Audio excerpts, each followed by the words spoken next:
रात के लगभग 11:30 बज रहे होते हैं। तनुज और कबीर अपने एक दोस्त की पार्टी से वापस आ रहे हैं। रात समय बहुत तेज बारिश हो रही थी। उन्हें वापस घर आने के लिए कोई साधन नहीं मिलता है। वो इलाका एकदम सुनसान होता है। वे दोनों सोचते हैं कि घर इतना भी दूर नहीं है तो पैदल ही चलना चाहिए। फिर घर जाकर सोना भी है। दोनों भीगते भीगते घर की ओर जाने लगते हैं और अपनी सोसाइटी में पहुंच जाते हैं। उनकी सोसाइटी में कोई नहीं रहता था। कुछ सालों से तनुज और कबीर ही पहले दो थे जो वहां रहने आए थे, इसलिए उनको ये फ्लैट सस्ते में मिल गया था। जैसे ही वे अपने कमरे की तरफ गए, वे देखते हैं कि घर की लाइट पहले से ही जल रही है। इसको देखकर कबीर तनुज से कहता है, तुझे इतनी बार कहा है कि लाइट बंद कर दिया कर जाने से पहले। भाई, मुझे ध्यान है कि मैंने लाइट बंद कर दी थी। दोनों दरवाजे के पास पहुंचते हैं तो उन्हें कुछ जलने की बदबू आती है। साथ में गर्माहट का अनुभव होता है। इससे दोनों घबरा जाते हैं और मन में सोचते हैं कि कहीं गैस तो खुली नहीं छूट गई। जैसे ही दरवाजा खोलते हैं, वे दोनों जो देखते हैं उसे देखकर उनके शरीर ठंड पड़ जाते हैं। वे देखते हैं कि हॉल में एक 5-6 साल का छोटा बच्चा चुपचाप खड़ा है, जिसके शरीर पर खून के निशान हैं। उसके कपड़े जले हुए हैं और हाथ में उंगलियों से खून भी टपक रहा है।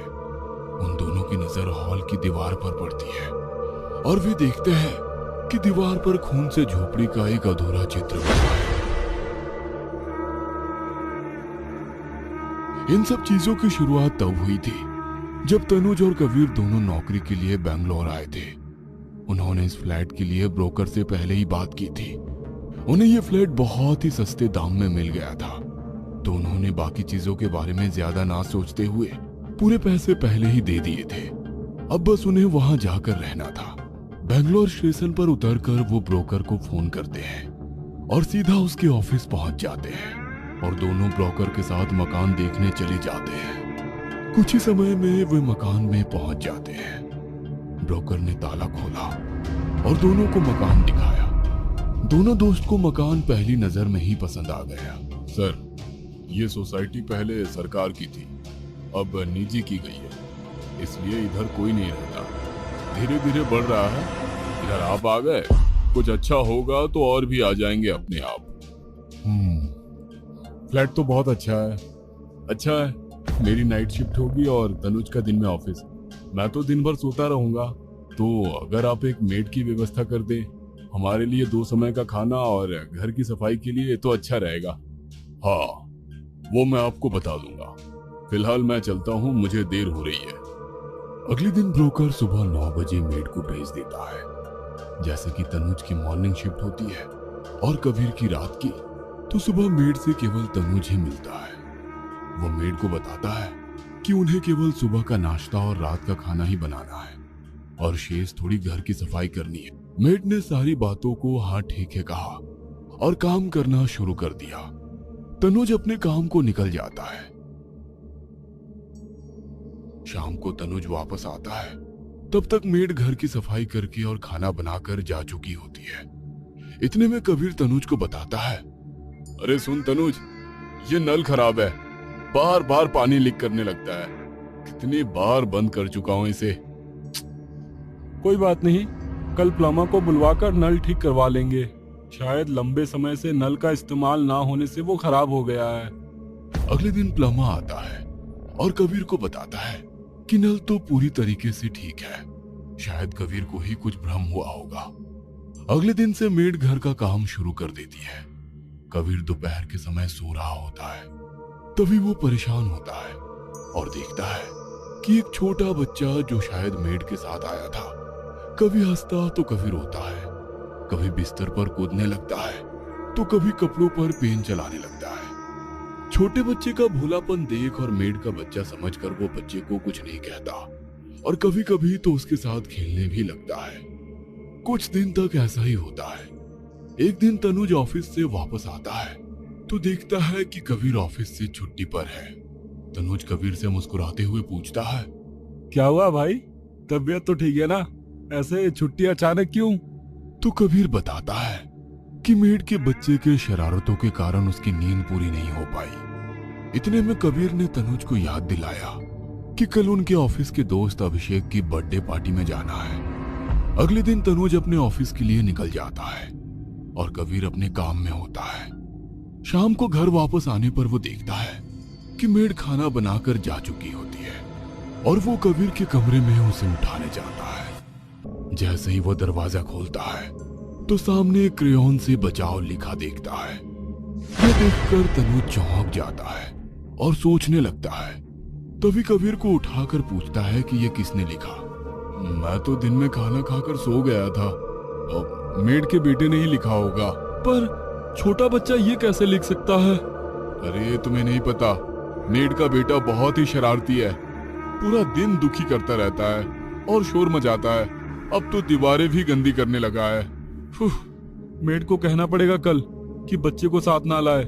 अच्छा फिलहाल तो तू तैयार हो जा, अभिषेक की बर्थडे पार्टी के लिए कहीं देर ना हो जाए। बच्चे की बातें याद करते हुए वे पार्टी के लिए घर से निकल जाते हैं। पार्टी से लौटने के बाद उनके साथ वो वारदात हुई जिससे वो दोनों ही सहम जाते हैं।